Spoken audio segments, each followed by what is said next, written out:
Dobre, ideme na to. Ideme to prúdiť. Keď sme našli zlatú generáciu krídelníka Ačkového, tak uvidíme, čo to bude zač. V každom prípade teda poďme to skomentovať zvukovú stopu, oficiálne to spustiť, túto tragédiu. Dobre, ideme na to. Poďme to oficiálne spustiť. Začíname 871. relaxačný tréningový deň. Je streda 8.4.2026. Takže máme klikožrutý 100, 90, 80, 70 a 60 kliksterov. Začíname prvú sériu 100 klikožrutov, 100 kliksterov. Začíname 19.47, 19.47, púšťame tohto pičusa ako podmaz Aragona, 100 klikožrutov, 100 kliksterov.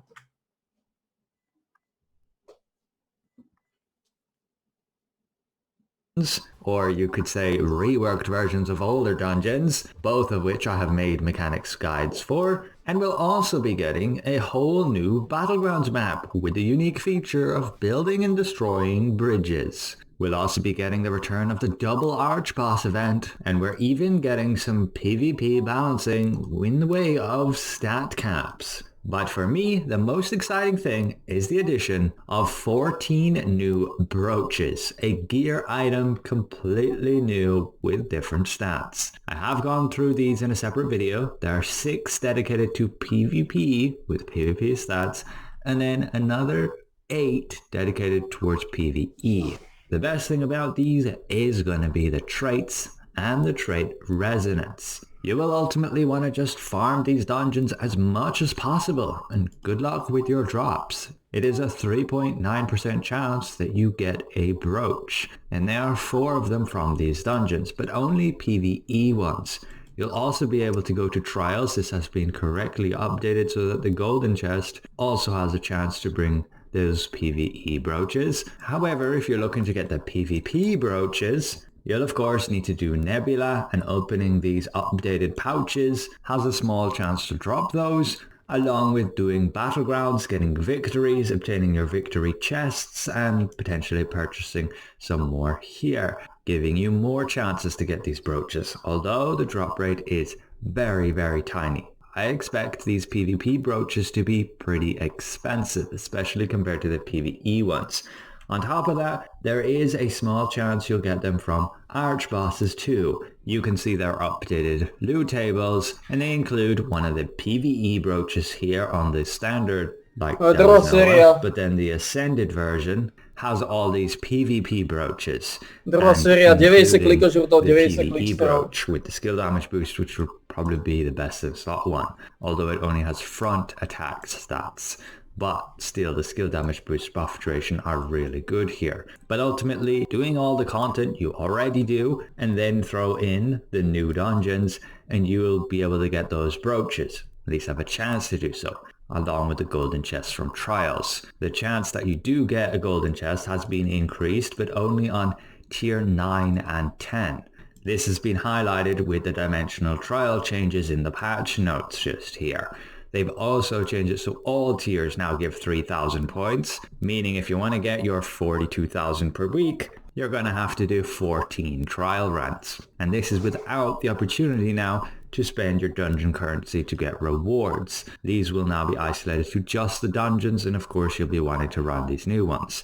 These dungeons are actually very easy, and there's no problem probably going in there blind, but a guide will help avoid a group wipe if you're not paying attention. Jumping back to the top of the path, avoid they're blind, going in there blind, and probably new ones.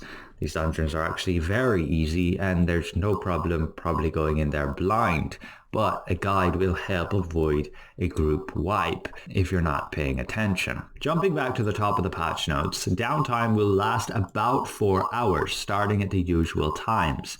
Again, this brings a new Battlegrounds map, a new brooch item, new co-op dungeons, and some balance changes. This will also bring double arch boss spawns. This is already available here in the Korean server, and checking the timetable in daily, you can see all 4 arch bosses are here on the usual days. One of them is delayed to be a little bit later, Pretty sure this was done just for the American region, so if you do miss this first time slot, you still have the opportunity to go to the second one. But yeah, double arch bosses just means you can choose which arch boss to go to when there's an arch boss event. The details are listed here with 4 arch boss spawns instead of 2, and one of them will be a guild event. With the new Battlegrounds map, the Floating Elf Garden, this will be the main map that you can go to. No option to go to the previous map, at least for this season. And it also brings the matchmaking restriction of only being able to play with 3 players in your party, meaning you can only have a pre-stack of 3 players. Probably even that's a bit much, considering players can still run around with a dedicated healer, and you can stomp on all those noobs who are going in solo. But they're also limiting role-based stats. So if you're queuing as a tank, you will have minus 95% to healing and minus 95% healing over time. As a DPS, you also get these healing reductions along with shield health reductions. So if you want any survivability as a tank, you're going to have to be running shields. You cannot rely on any heals anymore. And DPS, well, you're going to have nothing. You simply have to rely on your healer, or those little crates that you can hit and potentially get healed back up with. As for the co-op dungeons, they're listed here, and yes, they only need 5,500 combat power to enter. This is even lower than we had with the 4-star dungeons. The 4-star dungeons are still here, but they now only need 4,000. Crazy low. But yeah, they're basically making these dungeons super accessible, and you will feel that. It's only trials where the challenge is going to be at. And yes, Doomrock Grove will be the next trial for this week, and they have thrown in Chapel of Madness 2 into that rotation. You can see the tier classifications have been changed to Epic, Elite and Normal, but do be aware, if you want to do Normal, you do not get rewarded by doing it. All these older dungeons, absolutely pointless to run them outside of a trial rotation. This dungeon offers no rewards. You will not be doing the normal dungeons, only your elites and only your epics. You can see in party matchmaking here, those are the only 2 random queue options, with then the trial queue. You have the raid and Tower of Greed here still as well. This also comes with a change to the adventure coins. We'll now be only getting 1 type of coin, which is your fortitude coin. They're phasing out the loyalty and fighting spirit coins. You don't have to panic about spending them right now, and you will still be able to craft them into unlock stones. They've added the option for all of them to be crafted to unlock stones. The conversion rate is the same as before. The only thing is that if you want to be making the most of your current dungeon currency, rather than waiting for this elite queue and spending your dimensional contract token ones, you spend it now before this patch, and that will give you more coins to be able to buy more unlock stones.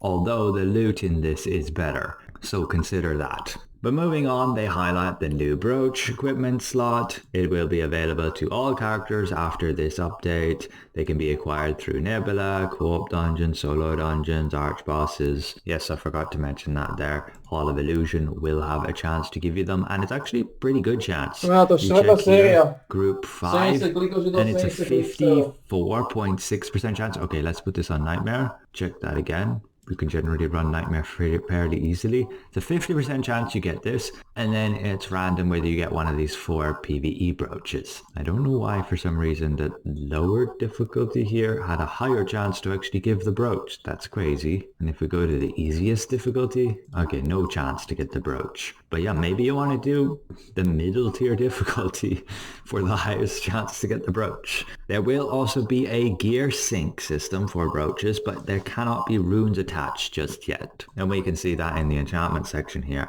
There's where your brooch is going to go. I haven't been lucky to get one on the Korean server, although I haven't played a whole lot here. As for some balance changes, we can see the stat caps for PvP. We're still not fully sure what this exactly means. I don't have a build with this amount of stats to actually be able to check on the Korean server, so we'll have to wait until this is actually on global. But for example, you go into Battlegrounds. Are we going to be capped at 3,000 evasion maximum? Or is this going to be the difference between you and another player? They do state it's stat disparity, so it's most likely that. meaning you won't see any of these stat caps on your stat page. It'll simply be behind the scenes formula that happens, and that's a simple calculation based on the difference between your hit chance and your target's evasion. Meaning, as an example in Battlegrounds, if you had 5,000 evasion, the cap is 3,000. But this won't simply make your 5,000 evasion useless. What it will do is if somebody comes along and they only have 2,000 hit chance, the difference is now 3,000. That is fine. But if your enemy only has 1,000 hit chance, the difference is now 4,000. But with this cap, the cap's going to be 3,000. So what it will basically do is give that target 2,000 hit chance so that their difference between you and your enemy is only going to be 3,000. That's at least how I predict this to be working with regards to how they explain it here. It being a disparity between players. You check the tooltips and there's no mention of this stat cap at all. Even in the description of Battlegrounds, it should be expected somewhere here that they would list that so people are aware with regards to their builds that they're not going overboard on a certain stat, because it can end up just a waste. But this just makes it so that, there isn't such a massive gap between stats of players. You're not going to run into somebody with a crazy amount of evasion, and if you have very low hit chance, you may just never be able to hit them because that difference is so huge. Now that difference will be limited so that you'll still have a chance to be able to hit them. And then, yes, there's these examples with crit chance, heavy, and CC resistance too. But more testing needs to be done.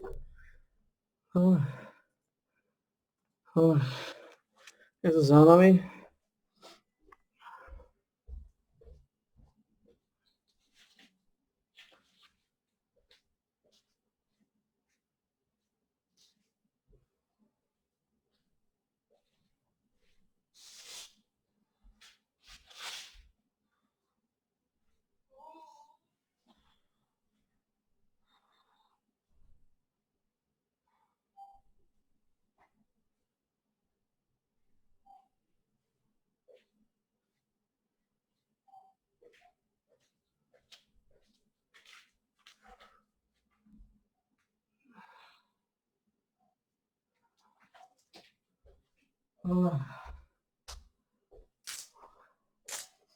Je to za nami, zrekapitulujeme si to.